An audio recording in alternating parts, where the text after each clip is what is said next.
Mi hermano, vamos a esta hora a prepararnos para comenzar con nuestra clase. Recuerden que estamos estudiando el tema de las sectas. Y en este tema, estudiando las sectas, hemos estado viendo algunas características principales de lo que es una secta. Vimos las características de un líder de una secta.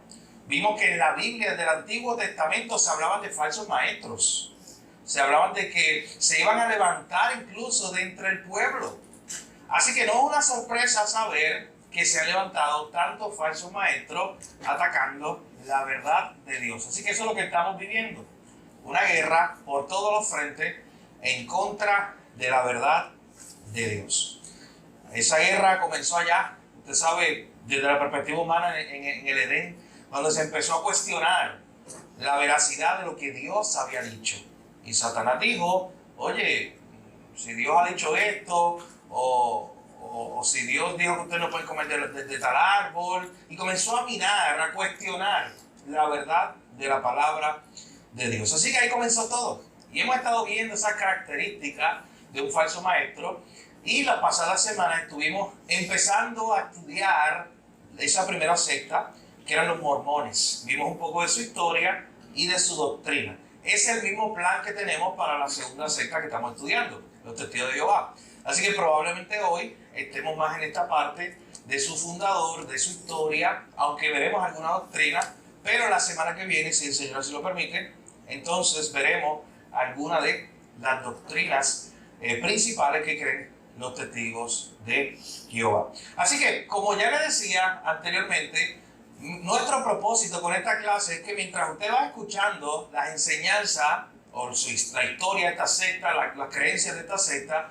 usted tenga una hoja de papel y usted vaya viendo las posibles respuestas que usted como creyente a través de la Biblia puede darle. Cómo usted puede evangelizar a un amigo, un vecino, un familiar que pertenece a este grupo. Así que más que usted saber hoy y aprenderse una fecha o un dato de quién fue el fundador de tal grupo, lo importante es que usted conozca cómo usted responde, qué respuesta tengo yo, la palabra de Dios, cuando a mi casa se me acerca amablemente un testigo de Jehová. ¿Usted sabe dónde me esperan a mí? A mí, en la panadería. Yo no voy toda la mañana a la panadería, pero cuando voy, que a veces 2 veces en semana, a la panadería más cerca de mi casa, allí están. Bueno, al nivel que hubo uno que no, y fíjate, se me olvidó decirlo el domingo pasado, hubo uno que no pudo encontrarme en el tiempo del COVID, o sea, que no nos vimos en el tiempo del COVID, y me envió una carta, al correo, a buzón. Porque cuando no te ven, pues te envían carta. Así que, para que usted tenga una idea, estas personas, nosotros no las encontramos en todas partes, igual los mormones. Así que, ¿cómo nosotros respondemos? A veces es más fácil no escucharlo, o decir que no tengo tiempo, y ellos son bien insistentes, porque aunque tú no le digas, no tengo tiempo, sabes que ellos siempre te van a decir, sí está bien, no tienes tiempo, pero toma, léete esta revista. Al menos eso te van a decir. Así que son muy insistentes con su enseñanza. La pregunta es, ¿cómo yo respondo? Y recuerden que esta clase está atada a la clase de evangelismo. O sea, ¿cómo yo evangelizo? Mi hermano, para que tengan una idea, en el mundo hay 8 millones, más de 8 millones de testigos de Jehová en el mundo. Así que es un grupo grande. En Puerto Rico, el número exacto, 23.170 testigos de Jehová, según las estadísticas de su propia organización. Hay actualmente en Puerto Rico 23.170 testigos de Jehová y tienen unas 230 congregaciones a través de todo Puerto Rico. O sea, ellos están presentes desde Ponce hasta San Juan, desde Mayagüez hasta Fajardo. Ellos están presentes en toda la isla. 23.000 personas, 230 congregaciones. Cuando yo hablaba de los mormones, yo le decía, de hecho yo le dije también el número, pero para que usted lo refresque, en Puerto Rico hay 23.500 mormones, están en guerra. Están tratando de ver quién es mayor. Hay 23.000 mormones y 23.000 testigos de Jehová, para que sea fácil usted más o menos identificarlo. Esas son las estadísticas más recientes. La diferencia es que los mormones tienen 38 congregaciones. Fíjense en esto. Y los testigos de Jehová tienen 230 congregaciones. ¿Alguien recuerda una posible razón para eso, habiendo estudiado ya los mormones? ¿Qué es más importante para un mormón? ¿Por qué no tener tantas congregaciones o esos grupos pequeños? Porque para un mormón lo más importante es el templo, que en Puerto Rico hay uno, está en San Juan. Yo le decía, lo inauguraron en enero de este año. Eso es lo más importante para un mormón. El templo donde solamente pueden ir, ¿sabes qué? Los mormones. Usted y yo no tenemos acceso ahí. Donde ellos hacen sus ceremonias. Donde para casarte, según la teología mormona, tiene que ser ahí dentro. No puede ser en ningún otro lugar. Antes de enero de este año, ellos tenían que viajar a Santo Domingo, a Haití o a algún estado de los Estados Unidos para hacer esa ceremonia. Así que, miren más o menos para que tengan la idea, 23,000 testigos de Jehová en Puerto Rico.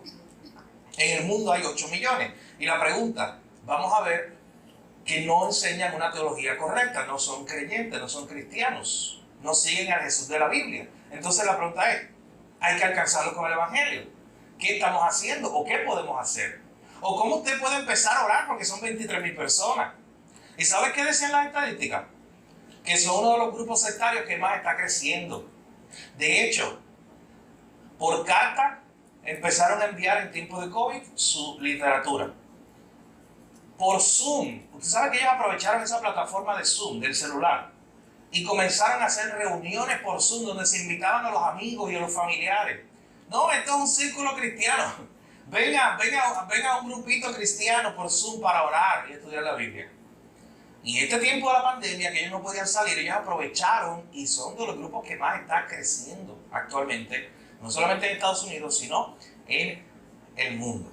Así que un buen ejercicio que yo le invito a usted también que haga hoy, y la semana que viene cuando veamos la doctrina, vaya comparando. Ya usted conoce más o menos qué creen los mormones, ahora usted conozca qué creen los testigos de Jehová y cómo usted puede responderle, que es lo más importante, cómo usted puede responderle a través de la palabra de Dios. Pero antes de entrar de lleno en lo que vamos a ver hoy, que es la historia de su fundador, vamos a Juan capítulo 3, porque hay un pasaje que nos va a dar mucha luz y se van a dar cuenta por qué. Juan capítulo 3, versos 1 al 14. Acompáñenme a ese texto. Hay un pasaje que nos va a dar mucha luz respecto no solamente a los testigos de Jehová, sino respecto a todos los grupos sectarios o estos líderes religiosos que dicen tener otra revelación aparte de la Biblia. Mi hermano Juan es este personaje especial o este autor inspirado por Dios especial que en vez de simplemente decirte que Jesús se encontró con fulano y lo sanó, un ejemplo, Juan, cuando te cuenta una historia de Jesús con una persona, te da un detalle. Eso no lo hace Mateo, no lo hace Marcos, no lo hace Lucas. O sea, el narrar, el dedicar todo un capítulo a contarte la historia de un encuentro de Jesús con alguien, eso solamente lo hace Juan. Lo hace en el capítulo 3 cuando nos habla de su encuentro con este hombre llamado Nicodemo. Lo hace en el capítulo 4 cuando relata el encuentro de Jesús con un hombre, o con una mujer, que conocemos, gracias hermano, que conocemos como la mujer samaritana. Pasa las páginas, Juan capítulo 8, 9, y tienes el encuentro de Jesús con un ciego de nacimiento y toda su familia. Un capítulo completo para describirte eso. Así que ese es Juan. Él dedica especial atención a las historias, a esos encuentros de Jesús. Y este encuentro de Jesús que usted ha escuchado, el encuentro de Jesús con Nicodemo, es muy interesante y nos da luz sobre este tipo de personas o falsos maestros que intentan plasmar esta idea de que ellos tienen una nueva revelación de parte de Dios. Así que vamos a leer este pasaje, Juan capítulo 3, versículo 1 en adelante. Había un hombre de los fariseos que se llamaba Nicodemo, un principal entre los judíos. Este vino a Jesús de noche y le dijo: Rabí, sabemos que has venido de Dios como maestro, porque nadie puede hacer estas señales que tú haces si no está Dios con él. Respondió Jesús y le dijo: de cierto, te digo, que el que no naciere de nuevo no puede ver el reino de Dios. Nicodemo le dijo: ¿cómo puede un hombre nacer siendo viejo? ¿Puede acaso entrar por segunda vez en el vientre de su madre y nacer? Respondió Jesús: de cierto te digo que el que no naciere de agua y del Espíritu no puede entrar en el reino de Dios. Lo que es nacido de la carne, carne es, y lo que es nacido del Espíritu, Espíritu es. No te maravilles de que te dije, os es necesario nacer de nuevo. El viento sopla de donde quiere y oyes su sonido, mas ni sabes de dónde viene ni a dónde va. Así es todo aquel que es nacido del Espíritu. Respondiendo Nicodemo le dijo: ¿cómo puede hacerse esto? Respondió Jesús y le dijo: ¿eres tú maestro de Israel y no sabes esto? De cierto te digo que lo que sabemos hablamos y lo que hemos visto testificamos, y no reciben nuestro testimonio. Escuchen bien esta parte. Si les he dicho cosas terrenales y no creéis, ¿cómo creeréis si os dijere cosas celestiales? Nadie subió al cielo. Esto es clave, este verso, para cualquier secta. Nadie subió al cielo, sino el que descendió del cielo, el Hijo del Hombre que está en el cielo. Y como Moisés levantó la serpiente en el desierto, así es necesario que el Hijo del Hombre sea levantado, para que todo aquel que en él cree no se pierda, mas tenga vida eterna. Este encuentro de Jesús con Nicodemo es interesantísimo por todo lo que ocurre aquí. Notemos que este hombre es un principal de los fariseos. Es un líder probablemente de la sinagoga. De hecho, cuando nosotros vemos un momento, y ahí mismo vamos a hablar de eso, donde Jesús le dice: oye, tú que eres maestro de Israel y no sabes estas cosas que yo te estoy explicando. El artículo original, cuando se escribió el Nuevo Testamento, la palabra que Jesús está utilizando ahí es diciéndole: tú que eres el maestro, utiliza esa palabrita. O sea, Nicodemo tenía un título. La gente lo conocía como el maestro Nicodemo. Así que imagínense, cuando la gente conocía a Nicodemo como el maestro Nicodemo, era porque la gente sabía que si tú tenías una pregunta teológica, ¿sabes quién te la contestaba? Nicodemo. Era el referente. Y Jesús llega un momento a decirle: tú que eres conocido como el maestro de Israel, no sabes esto. Pero miren qué interesante. Este hombre va a Jesús de noche. Estaba intrigado. No fue abiertamente de día, porque él es un líder de los fariseos. Pero él había escuchado a Jesús y él había visto unas señales en Jesús. Y noten que Nicodemo automáticamente reconoce y dice: oye, este hombre, yo no sé quién es. Los otros fariseos, amigos míos y hermanos, están diciendo que es un loco, que hay que matarlo. Pero de seguro Dios está con él. Esa es la entrada de Nicodemo. Porque lo que está haciendo este hombre no lo puede hacer cualquiera. Eso es lo que cree Nicodemo hasta este punto. Sabemos que han venido de Dios. Noten que lo reconoce como rabí, como un maestro. Él siendo Nicodemo el maestro de Israel. Así que cuando él comienza a hablar de estas cosas, noten lo que hace Jesús en el versículo 3. Respondiendo Jesús y le dijo: de cierto te digo que el que no naciere de nuevo no puede ver el reino de Dios. A mí me encantan los twists de estas narraciones, o los cambios drásticos de estas narraciones. También pasa en el capítulo 4, cuando Jesús está hablando con la samaritana. ¿No notan ustedes algo como si Jesús estuviera cambiando la conversación? Miren el texto. No pareciera que Nicodemo va por un lado y de momento Jesús está hablando de otra cosa, o comienza a hablarle de otra cosa. Porque Nicodemo está diciendo: mira, nosotros sabemos que tú has venido de Dios, porque nadie puede hacer estas señales que tú haces si Dios no está con él. Y Jesús de momento, de la nada, porque nadie está hablando del reino de Dios y nacer de nuevo. De la nada Jesús se tira este comentario diciendo: el que no naciere de nuevo. Nicodemo no tiene ni idea, él no está hablando de eso. Pero Jesús le dice: el que no naciere de nuevo no puede ver el reino de Dios. Así que noten qué importante. Jesús, como hizo en otras ocasiones, él alabó a personas porque al menos tenían un conocimiento del Evangelio. Pero aquí en esta ocasión él no está reconociendo nada de Nicodemo. Él no está diciendo: Nicodemo, mira, casi estás ahí, estás caliente. Tienes un poco de información del Evangelio. Da 2 o 3 pasos y vas a llegar al conocimiento pleno del Evangelio. No, mi hermano. Él le deja saber a Nicodemo lo ignorante que es acerca del camino de Dios y de cómo alguien es salvo y entra al reino de los cielos. Y comienza a decirle esto: el que no naciere de nuevo no puede ver el reino de Dios. Y como esto vino como una bola a 100 millas por hora que Nicodemo no esperaba, la pregunta que él se hizo fue entonces: ¿cómo puede un hombre nacer siendo viejo? ¿Puede acaso entrar por segunda vez en el vientre de su madre y nacer? Y Jesús nuevamente le contesta que es necesario nacer de agua y del Espíritu para entrar en el reino de Dios. Brinca un poco al verso 9. Nicodemo está intrigado y le dice: oye, ¿cómo yo puedo hacer esto? ¿Cómo yo puedo nacer de nuevo para entrar al reino de Dios? Noten que Nicodemo era el maestro de Israel. Así que si alguien tenía la respuesta, era él. Y de momento se encontró con alguien que le dice algo y él no tiene respuesta. Él no sabe. Hermano, tal vez esta es la primera vez que a Nicodemo le pasa eso. ¿Te imaginas a Nicodemo en las calles por allí contestando las preguntas teológicas de todo el mundo? Y él era el maestro de Israel. Pero de momento se encuentra con Jesús y Jesús le habla del nuevo nacimiento y de momento él no tiene respuesta.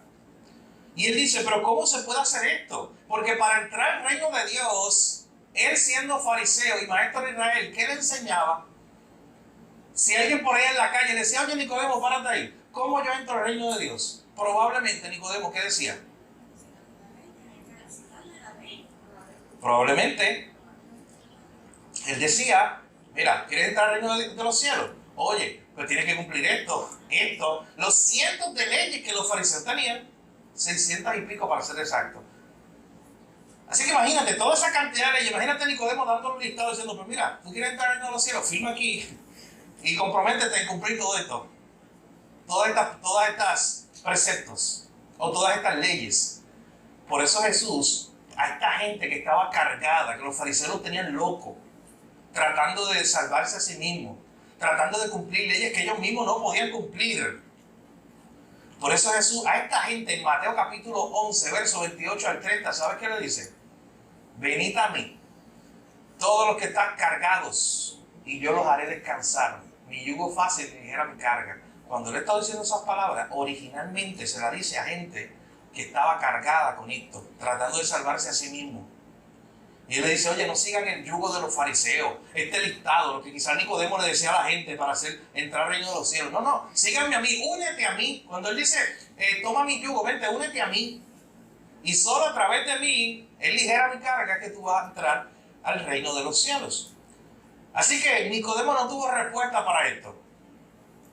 Y Nicodemo le dice: ¿cómo se puede hacer esto? Y esto es lo interesante, verso 10 en adelante. Jesús le responde y le dice: oye, tú eres el maestro de Israel. Recuerden que el texto original debe decir ahí: ¿eres tú maestro de Israel? El énfasis: ¿eres tú el maestro de Israel? Como si fuera un título. ¿Y no sabes esto? O sea, Nicodemo, ¿no tienes respuesta para esto? Nicodemo, tú tienes mucha educación. Nicodemo era uno de los grandes teólogos. Nicodemo, tú tienes mucho dinero. Así que tenía educación, dinero, fama, era conocido entre los judíos. Pero no sabía cómo entrar al reino de los cielos. No tenía una respuesta que al parecer era como básica. Nicodemo, tú no sabes esto. Si yo les he dicho, verso 12, cosas terrenales y no creen, ¿cómo creerán si les dijere las celestiales? Y aquí está la clave de lo que queremos ver en el verso 13. En medio de todo esto, Jesús le recuerda algo a Nicodemo y le dice: Nicodemo, nadie subió al cielo. En el contexto de lo que estamos hablando, para buscar esta respuesta, Nicodemo, tú con todo tu conocimiento, dinero, fama, posición, esa respuesta tú no la puedes comprender por ti mismo. Tú no pudiste ir al cielo para contestar esa respuesta, Nicodemo. Nadie subió al cielo, sino el que descendió del cielo, el Hijo del Hombre que está en el cielo. Lo que está diciendo Jesús es que esa respuesta que ni Nicodemo que podía contestar, siendo el maestro de Israel, esa respuesta solamente de cómo alguien entra al reino de Dios, esa respuesta solamente la traería él mismo, aquel que descendió del cielo. Que nadie con su conocimiento, con su dinero, con su fama, con lo que sea, pudiera o pueda contestar esa pregunta. Eso no salvó a Nicodemo. ni el conocimiento teológico, ni el dinero, ni la posición. Él iba a ser salvo por un conocimiento que él no tenía en sí mismo, que tuvo que Jesús bajar del cielo. Eso es lo que le está diciendo. Es como, noten algo, piensa de esta manera. Entre los judíos, ¿quién probablemente era el mejor candidato para obtener la respuesta a cómo entrar al reino de los cielos? Era Nicodemo. Y Jesús está diciéndole aquí y dejándole claro en esta historia que Juan está plasmando aquí: oye, ni Nicodemo queda descartado. Tuve que venir yo. Por eso ese verso 13 es tan importante. Jesús le está diciendo: tuve que venir yo, el que bajó del cielo, para darle esta respuesta. No la podían producir ustedes mismos. Ustedes se iban a volver locos tratando de cumplir cientos de leyes, y ese no era el camino para entrar al reino de los cielos. Así que tuve que descender yo mismo a enseñarles el camino. Tuve que descender yo mismo del cielo. Ninguno subió al cielo para obtener esa respuesta. Tuve que venir yo. De hecho, llega un momento donde en el verso 14 hace algo que le voló la mente a Nicodemo. Porque de momento Jesús le dice: y como Moisés levantó la serpiente en el desierto, así es necesario que el Hijo del Hombre sea levantado, para que todo aquel que en él cree no se pierda, mas tenga vida eterna. ¿Usted cree que Nicodemo se sabía esa historia? La historia de cuando la historia de cuando Moisés y el pueblo, los líderes del pueblo, levantaron una serpiente de bronce en el desierto. ¿Usted recuerda algo de esa historia? ¿Quién le recuerda? ¿Por qué tuvo que levantarse una serpiente de bronce? Eso está en Números. ¿Pero por qué ocurre eso? Vinieron una serpiente ardiente. Entonces, pues ahí dio unas instrucciones para que hicieran una serpiente, y el que la mirara, pues iba a ser sanado. Qué impresionante, usaste la palabra exacta. El que la mirara iba a ser sanado. Oye, quiero que ya vayan captando la idea de por qué Jesús le dice estas palabras aquí a Nicodemo. Porque recuerde que Nicodemo, ¿cómo intentaba salvarse? Y él enseñaba a otros a salvarse como maestro de Israel, o entrar al reino de los cielos. Era haciendo obra, era cumpliendo la ley. Pero Jesús le está diciendo algo diferente. Le está diciendo: yo he venido del cielo a mostrarte algo, cómo nacer de nuevo, y que es necesario nacer de nuevo. ¿Cómo nacer de nuevo? Miren, Jesús en Arroyo Habichuela le explicó el evangelio a Nicodemo, lo evangelizó en el verso 14 y 15. Porque en ese momento Jesús le cuenta una historia que él sabía y le dice: permíteme, tú que dices que eres maestro de Israel y has enseñado esta historia tal vez 1000 veces, permíteme explicarte porque ella habla de mí. Cuando Moisés levantó la serpiente en el desierto, eso era una historia que apuntaba a mí. Porque al final de cuentas, se levantó esa serpiente para que todo el que mirara esa serpiente se sanara de la maldición, se sanara de la condena, de la muerte literalmente. ¿Cómo tú eras salvo en ese momento? Tenías que llevar mucho dinero al templo y comprarte una serpiente de souvenir y llevártela a tu casa y adorarla. Tenías que cargar con una serpiente de bronce en tu cuello. Tenías que cumplir los 10 mandamientos de la serpiente de bronce. No. ¿Qué tenías que hacer? ¿Qué tenías que hacer? Hugo lo dijo. Mirar. ¿Y mirar con qué? El corito viejo. Una mirada de fe. Era mirar con fe. Era creer que mirar esa serpiente, ese poste, mi hermano, ese era un poste de bronce. Y era creer con fe que mirar esa serpiente de bronce te iba a salvar. Tú no estabas haciendo nada, era poniendo tu fe en eso. En que eso te iba a salvar. Mi hermano, yo creo que no tengo que explicar la conexión clara que hay con el evangelio ahí. Yo lo que estaba pensando era que entonces Nicodemo, siendo un gran hombre de la ley, si no conoce, eso nos hace ver que el Señor es el que tiene camino hasta el entendimiento. Claro, así es. Él es el que abre el entendimiento. Así es. Porque aún Nicodemo tenía que conocer la ley, porque él conocía la Sí. ley. Porque era un Y esas historias se las sabía de memoria. Pues entonces era el Señor el que tenía que abrir el entendimiento Así a es. Nicodemo para que Nicodemo entonces entendiera el evangelio. Ah, Es exacto. lo que hacemos nosotros para que la persona, claro, no somos nosotros, es el Señor, Ah. pero el Señor es el que abre el entendimiento para que la persona entonces pueda venir a la justicia, ¿no? Sí, exacto. Al final de cuentas, Nicodemo tenía la historia de la serpiente de bronce, pero él no conocía, él no tenía la iluminación en su mente hasta que Cristo se la revela. De que así como esta serpiente fue levantada y la gente que miró fue salva, así el Hijo del Hombre será levantado, y es lo mismo, el que mira a él será salvo. El que crea en él será salvo. Así que en esta historia bien interesante de Nicodemo está el Evangelio plasmado ahí clarito. Él intentaba salvarse por sí mismo, él era el maestro de Israel, intentaba enseñarle ese camino a muchos, y Jesús le dice, oye, tú estás perdido. Este conocimiento no lo puedes obtener tú. Este conocimiento, el verso 13 es clave. Nadie subió al cielo, nadie fue a buscar, hizo una escalera y dijo, yo voy al cielo a buscar la respuesta de cómo ser salvo y entrar al reino de los cielos. Tú sabes que fue al revés, como la escalera de Jacob, pero al revés. Era la idea de lo que pasó fue que Dios vino al mundo a darnos la respuesta. Y ese verso 13, que a veces lo pasamos por alto en esta historia de Nicodemo, es clave, mi hermano, la historia de la redención. Porque lo que está diciendo es el hombre no pudo producir la respuesta a cómo ser salvo. Ni Nicodemo, que era el maestro de Israel, el más grande probablemente, o uno de los más grandes. Tuvo que venir Dios mismo a darnos la respuesta. Que es el Evangelio. Lo repito, como la serpiente de bronce se levantó, así es necesario que el Hijo del Hombre se ha levantado, y el que mire y crea, ese será salvo. ¿Y por qué yo quería comenzar con esta historia hoy? Particularmente, aparte de que siempre me fascina contar una historia de Juan, por todos los detalles que te da, porque siempre es impresionante los detalles que él provee para el lector. Pero específicamente ese verso 13, vuelvo a repetir, es clave para nuestro estudio de las sectas. ¿Por qué? Ya habiendo explicado esto, ¿por qué ese texto 13, versículo 13 es clave para nuestro estudio de las sectas? Para lo que vimos de los mormones, con su líder Joseph Smith, para lo que vamos a ver hoy con los testigos de Jehová y con otros líderes sectarios.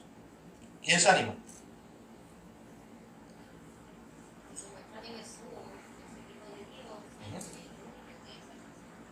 Nos muestra que Jesús es el Hijo de Dios, el único que hay salvación. ¿Y qué más?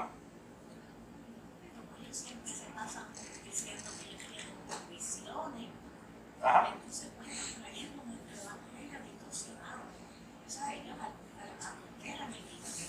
Sí.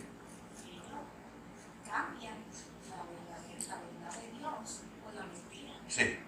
¿Qué más? Se centra en Cristo y no en las revelaciones Sí, de ángeles, de estos, sino que punto, la salvación es Cristo Jesús. Amén. Y fue Él el que te la trajo, la información, el camino. Él fue el que vino, nadie subió. De hecho, esa idea, mire la primera parte, nadie subió al cielo. O sea, Joseph Smith, él no subió al cielo. Él no pudo obtener una nueva revelación. La revelación la obtenemos a través del Hijo. Fue Él el que vino a la tierra, del cielo vino a la tierra, a traernos el camino.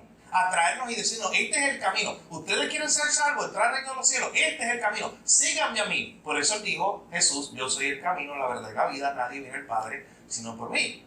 Pero entonces nosotros tenemos los mormones, un líder diciendo, bueno, lo vimos la semana pasada o la anterior. No hay entrada al reino de los cielos sino a través de Joseph Smith. O sea, él como líder de los mormones decía que él te estaba trayendo esa revelación necesaria para entrar al reino de los cielos. Eso es característico de toda la secta. Es característico del líder que vamos a estar viendo. Te presenta una idea de que Él te trae el camino de salvación o Él te da la forma para salvarte. Cuando el verso 13 de Juan 3 dice, no, nadie subió al cielo, a nadie se le dio esta revelación. El Hijo, Él mismo, Él vino a traer esta revelación. Y si no fuera por eso, mi hermano, ¿saben ustedes que ya estuviéramos perdidos con una condena al infierno? Perdidos, sin esperanza. Si el Hijo no hubiera venido a traernos este camino de salvación. Por eso, vuelvo y repito, reconsidera la historia de Nicodemo, que a veces la leemos de pasada. Ahí está el Evangelio clarito, pero ese verso 13, que muchas veces lo pasamos por alto, es muy importante en el plan de redención, en la historia de salvación. Nadie subió al cielo. Fue el Hijo de Dios que descendió del cielo y el que nos ha traído esta enseñanza de cómo entrar al reino de los cielos. Bien, así que vamos a comenzar ahora, los minutos que nos quedan, a hablar un poco de la historia de los testigos de Jehová. Al igual que los mormones, los testigos de Jehová son una secta que surge en el siglo XIX en los Estados Unidos.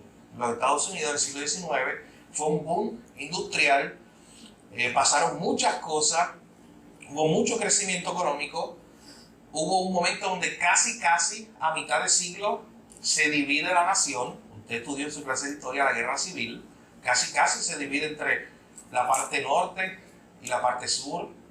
Una guerra civil donde miles de personas, miles de soldados murieron. De hecho, algunos historiadores dicen que es probablemente la guerra que más muerte le ha causado a Estados Unidos como nación. Interesante. No fue la guerra contra Irak, contra Afganistán, contra tal o contra cual, contra Corea, contra quien sea, la Segunda Guerra Mundial. Fue la guerra contra ellos mismos. O sea, ellos mismos peleando con ellos mismos, la guerra civil, que le causó tantas y tantas muertes. Todo ocurrió en ese siglo XIX. Pero ese siglo XIX es muy interesante porque es como un siglo donde surgen montones de sectas. En Estados Unidos también. Eso es otro tema, algunas razones por qué eso es así. Pero interesante, los mormones surgen en esa época, los testigos de Jehová también surgen en esta época. Pronto veremos los adventistas del séptimo día surgen en esta época. Muchos de estos grupos surgen en esa misma época y de hecho, algunos de ellos están incluso relacionados. Así que su fundador es un hombre llamado Charles Russell. Charles Russell nació en 1852 y murió en 1900.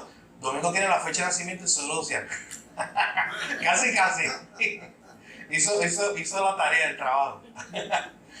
Así que nace en 1852, muere en 1916. Eso para que tengan una referencia más o menos de quién es el fundador de los Testigos de Jehová. Oye, hoy, incluso en su página web, en su literatura oficial, no toda el ala de los Testigos de Jehová reconoce a Russell o le da el crédito a Russell. Simplemente dicen que él fue un instrumento, tal vez, los modernos, que él fue un instrumento, tal vez, pero es bien fácil porque tú vas a los Testigos de Jehová, a su página oficial, a su literatura, y ¿sabes quién dice que fue el fundador de los Testigos de Jehová? Bien fácil. ¿Quién fue el fundador de los Testigos de Jehová? Lo dice en la página oficial de los Testigos de Jehová. Lo corroboré la semana pasada. No. ¿Quién fue el fundador? Ellos, desde la perspectiva de ellos, ¿qué van a contestar? ¿Jesús? Jesús. Ya, para ellos no es más difícil que eso. Así que oficialmente está ahí en su página web y lo dice clarito. Y de hecho dice, aunque Charles Russell fue un instrumento que Dios usó en su época, fue Jesús. Porque Jesús es el único fundador de la iglesia cristiana para ellos, así que, y ellos son la iglesia cristiana verdadera, o el pueblo de Dios verdadero, así que por eso es Jesús el que fundó los Testigos de Jehová. Este hombre, Charles Russell, era hijo de comerciantes en Pensilvania. Sus papás eran muy adinerados, tenían mucho dinero, especialmente su papá era dueño de tiendas, así que este joven creció muy acomodado para su época. Él comenzó a crecer en algunas iglesias, él creció entre los presbiterianos, él visitó los congregacionalistas, o sea, él visitó diferentes denominaciones en Estados Unidos, que eran las denominaciones históricas de esa época, y ¿sabes qué se dio cuenta? O él entendió que ninguna tenía la verdad. Así que se fue a estudiar en medio de su juventud, una crisis de fe que tuvo, buscando cuál es la iglesia verdadera. Se fue a estudiar religiones orientales. ¿Usted se imagina la melcocha que él hizo en su mente? Religiones orientales, que eso es bien difícil de entender. Y comenzó a estudiar en el siglo XIX todas estas religiones orientales, más él buscando cuál era la religión verdadera. Por fin se une en su juventud a los adventistas del séptimo día, que era una denominación que también había nacido en el siglo XIX, no era una denominación vieja. Así que Charles Russell, el fundador de los Testigos de Jehová, comienza a estudiar diferentes denominaciones, los presbiterianos, los congregacionalistas, las religiones orientales, pero luego él se une a los adventistas del séptimo día, porque dentro de todos estos grupos, los adventistas del séptimo día eran los únicos que estaban dándole duro a esta idea de que ellos podían sacar una fecha para el regreso de Cristo. Ellos eran los que más defendían esta idea de que ellos podían calcular a través de la Biblia qué día o qué fecha exacta era la que venía o la que regresaría Cristo. ¿A quién se parece esto hasta este momento? A Joseph Smith. Interesante, igualito, el camino recorrido antes de fundar la secta. El camino recorrido fue: voy a buscar cuál iglesia es la verdadera. Voy a los bautistas, voy a los congregacionalistas, a los presbiterianos. Y entonces cuando tú tenías a Joseph Smith buscando cuál era la verdadera, jovencito, un día, recuerda la imagen, se le aparece el padre, se le aparece el hijo y le dice: no sigas buscando. Tú vas a fundar o tú vas a traer de vuelta la iglesia verdadera. Pues tenemos a un hombre llamado Charles Russell que está en la misma disyuntiva, está buscando cuál es la iglesia verdadera. Se convence de que son los adventistas. Él adopta las enseñanzas adventistas, especialmente las fechas que ellos habían puesto. Noten lo que hace Charles Russell, fundador de los Testigos de Jehová. Se une a los adventistas y empieza a adoptar sus posturas respecto a la siguiente fecha. Él dice: en 1799 es el inicio, o fue el inicio del fin de los tiempos. Hay una fecha exacta, fue en 1799 que comenzó el fin de los tiempos. En 1874 fue el regreso invisible, noten esto, de Cristo. Esto se parece demasiado a las placas invisibles de Moroni.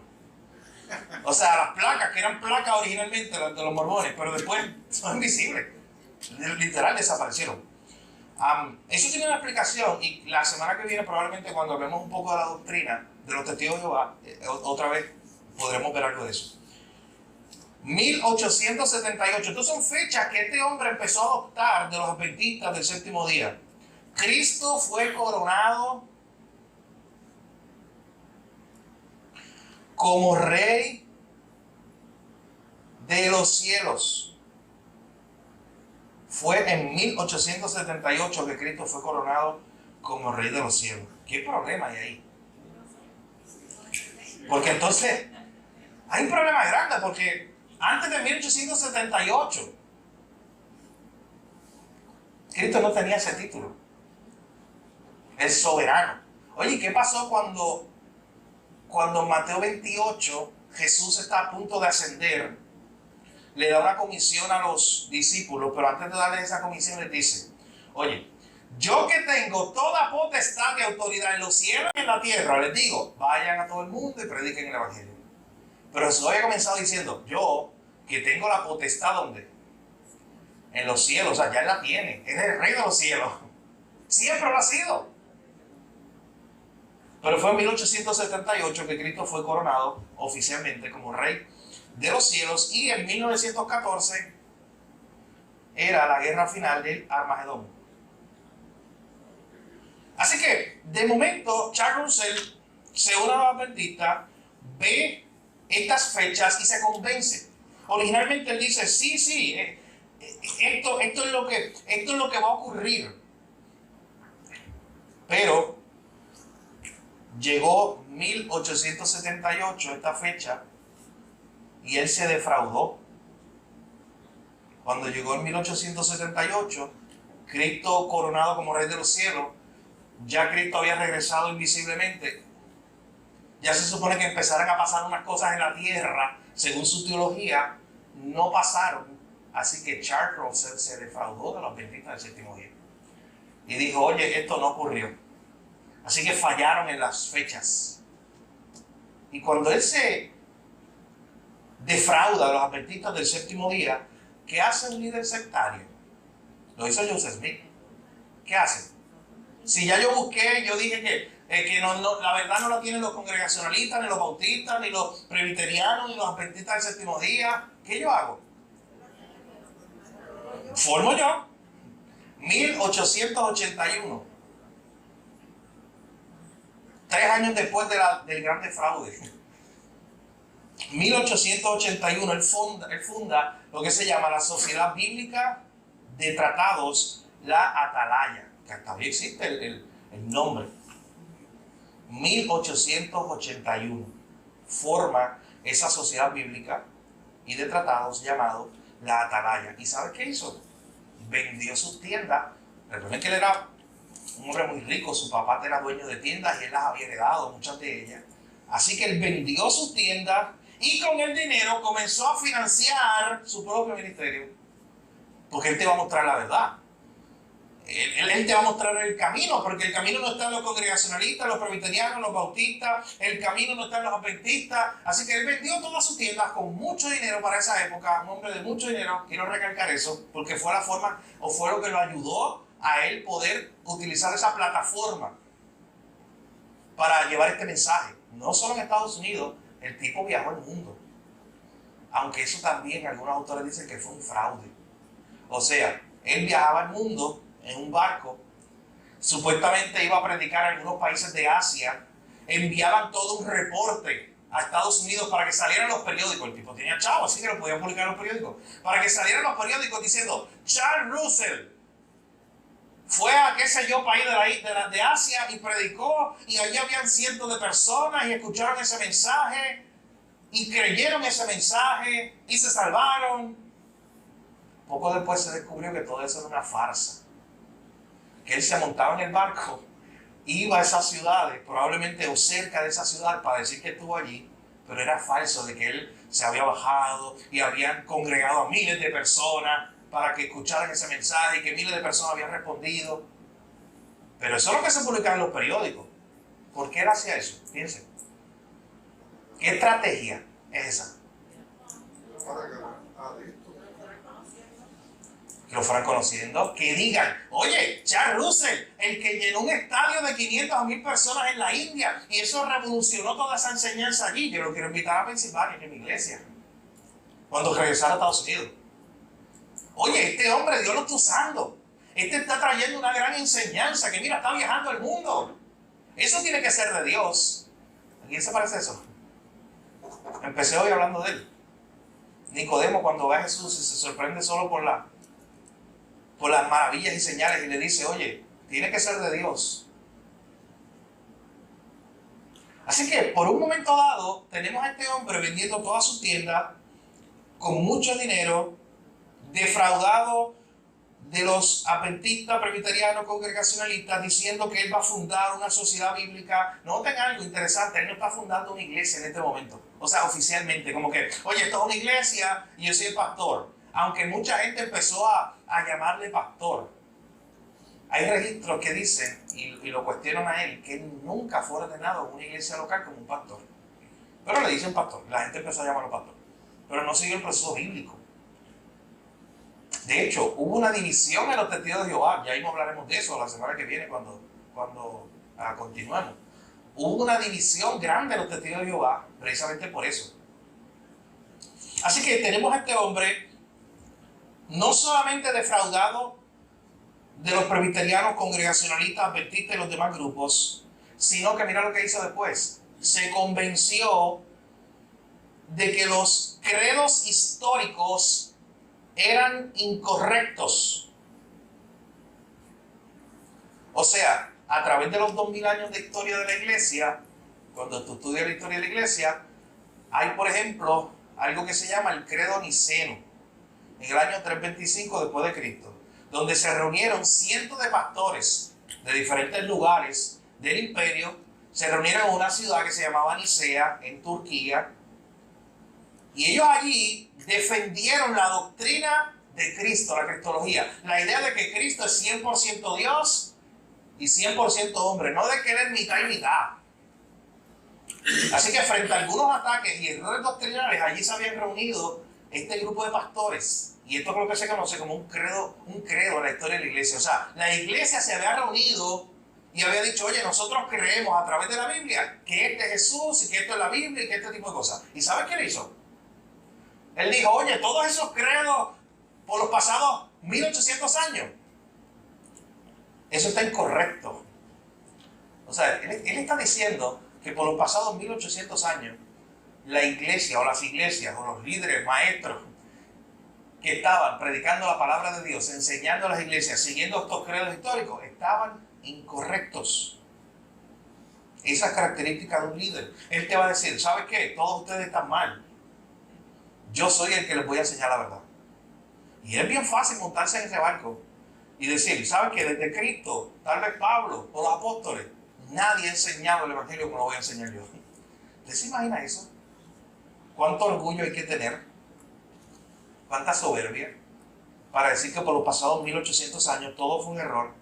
Él empezó a condenar doctrinas principales. Veremos la semana que viene. Una de ellas, de hecho, esta que está aquí, el credo niceno, que decía que Cristo es 100% hombre y 100% Dios. Él empezó a cuestionar eso. Una doctrina principal de la Biblia, de quién es Cristo. Y empezó a dudar de la idea de que Cristo es Dios. Y cuando veamos sus doctrinas principales, los testigos de Jehová no creen que Jesucristo es Dios, en el sentido pleno de lo que nos enseña la Escritura de la Trinidad. Ellos no creen en eso. Negaron la Trinidad, como está establecida en la Escritura. Y comenzaron a negar una serie de doctrinas principales. Él escribió un libro, o una serie de libros. Él escribió muchos libros, pero tal vez estos son sus obras más importantes, que se titula Estudios en las Escrituras. Este es muy importante, esta obra de él. Estudios en las Escrituras. Recuerden que él, a la vez que fundó su propia, ¿sabe lo que hizo? Fundó su propia casa de publicación. O sea, tenía mucho chavo y él lo que hizo fue fundar su propia casa de publicación para él poder publicar todos sus libros, sus revistas, llevarlas al mundo con las enseñanzas que él creía que eran las verdaderas y que él iba a corregir los pasados 1800 años. Porque todo estaba mal de las doctrinas principales. Y él te iba a traer la enseñanza verdadera. Y por eso él publicó un compendio que se titula Los Estudios en las Escrituras. Y en una de sus revistas, La Atalaya, publicada el 15 de septiembre de 1910, él escribiendo, escuche bien, yo se la voy a leer 2 veces esta cita. Él escribe en esa revista Atalaya lo siguiente: si los 6 volúmenes de mi obra, hablando de este libro que son 6 volúmenes, los estudios en la Escritura, si los 6 volúmenes de mi obra son prácticamente la Biblia organizada bajo tópico con referencias bíblicas, entonces podemos nombrar mi trabajo, esos estudios, como la Biblia de forma organizada. Él quiso hacer un juego de palabras para decir que lo que él escribió, no se sorprendan por su humildad, pero miren lo que le está diciendo. Le está diciendo, lo que yo escribí, estos 6 humildes tomos que yo les traigo a consideración, ¿por qué mejor no le llaman la Biblia organizada? Yo se la organicé. Miren lo que le está diciendo. Esto que escribí yo es la Biblia organizada. Yo se las organicé. Escuchen bien lo que dice ahora. En otras palabras, mi trabajo, esos 6 libros que él escribió, no son meramente comentarios de la Biblia, sino más bien la Biblia en sí. ¿Qué problema? Yo tengo, por ejemplo, esta versión, una Biblia de estudio, Spurgeon, tiene comentarios abajo en los textos de Charles Spurgeon. Y es obvio, de hecho, yo creo que intencionalmente los editores te ponen hasta una línea ahí abajo, para que tú sepas y digas, no, este es el texto. ¿Y qué es esto? Comentario de estudio. Esto es infalible, la palabra de Dios. Esto no, lo de abajo son comentarios, son herramientas muy buenas, de hecho, herramientas, pero él no es Dios. Él está tratando de explicar la palabra de Dios. Pero para Charles Russell no había esa división. Él hizo todo esto en libros, los 6 volúmenes de estudio de la Escritura, comentando la Biblia, y él dijo, mira, leer mi comentario es como si estuviera leyendo la Biblia. De hecho, él mismo dice, es leer la Biblia en sí. Sí. ¿Eso va a ser famosa como la aurora del milenio? Carmen, tú te metiste en la clase avanzada 5.0. Estamos en la 1.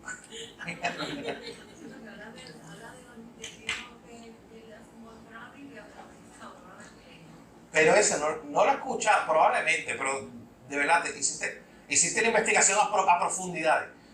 No he escuchado que se llame igual el tópico, pero lo puedo buscar y la semana que viene lo confirmamos. ¿Está muy bien?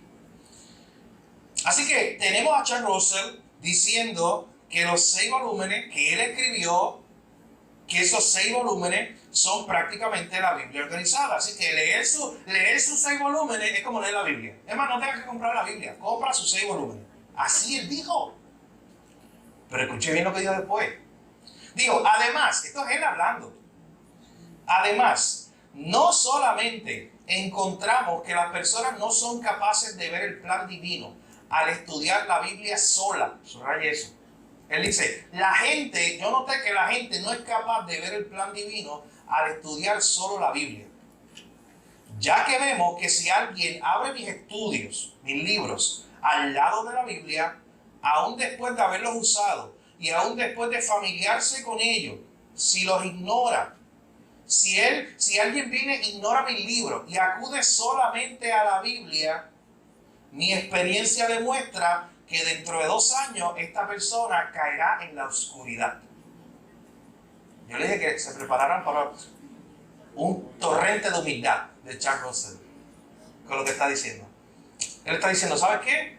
Si tú estudias la Biblia sola por 2 años, sin mi libro, el que yo escribí, en 2 años caes en la oscuridad, te pierdes.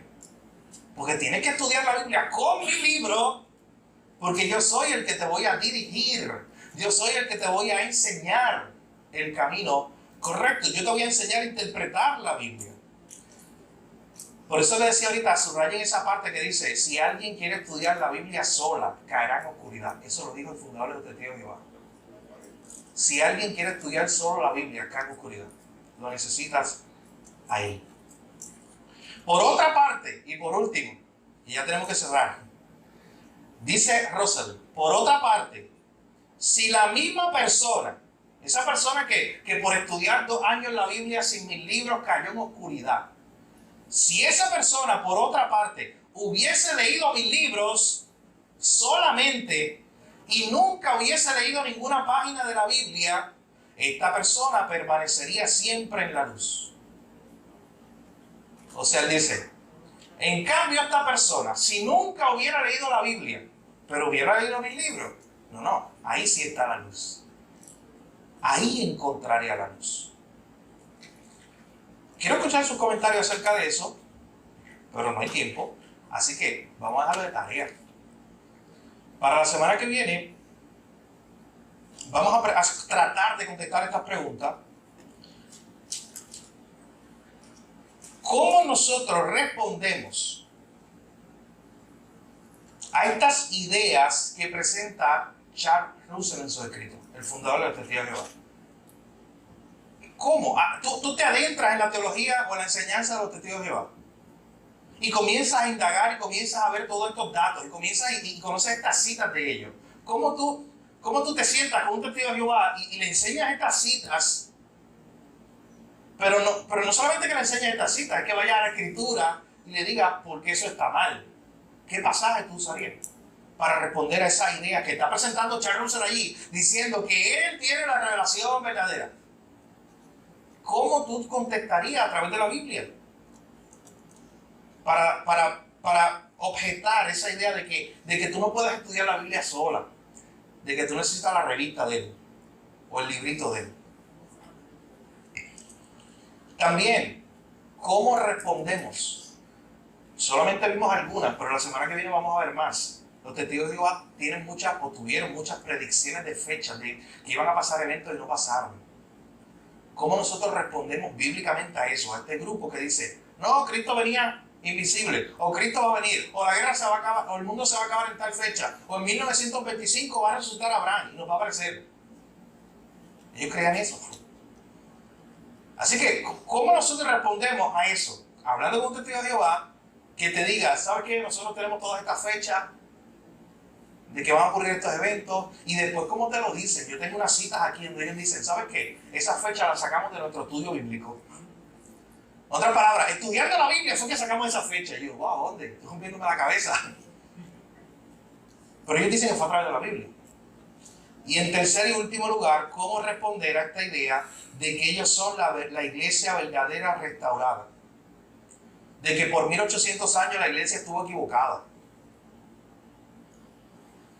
Y esa pregunta tercera, el que esté apuntando, que espero que sean todos para que hagan la tarea todos. Esa tercera pregunta está acompañada de estos textos. Así que la tarea incluye leer estos pasajes. Mateo 16, 18. Juan 16, 5 al 15. Hechos 1, 6 al 11. Y Hechos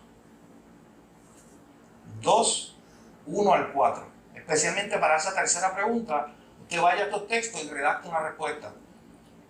Repito, la pregunta, ¿cómo nosotros respondemos con la Biblia a estas enseñanzas de los testigos de Jehová? En primer lugar, a este fundador diciendo que él te trae una nueva revelación, una revelación autoritaria. Cuando te dijo que nadie puede leer la Biblia por sí sola, que lo necesita él. ¿Cómo tú respondes a eso a través de la Biblia? Segundo lugar, ¿cómo respondes a las predicciones? A esta idea de que ellos dicen que ellos sacan fechas en la misma Biblia. Y que ellos te pueden decir cuándo viene Cristo, una fecha. Y en tercer lugar, ¿cómo tú respondes a esa idea de que ellos son la iglesia verdadera restaurada? Eso creían los mormones también, ¿recuerdan? Y de que lo que pasó los 1800 años antes fue un error. Pero lea estos textos y usted redacte una respuesta a la luz de esos pasajes. Pero hermano, cada vez que usted estudie una secta, recuerde Juan 3:13.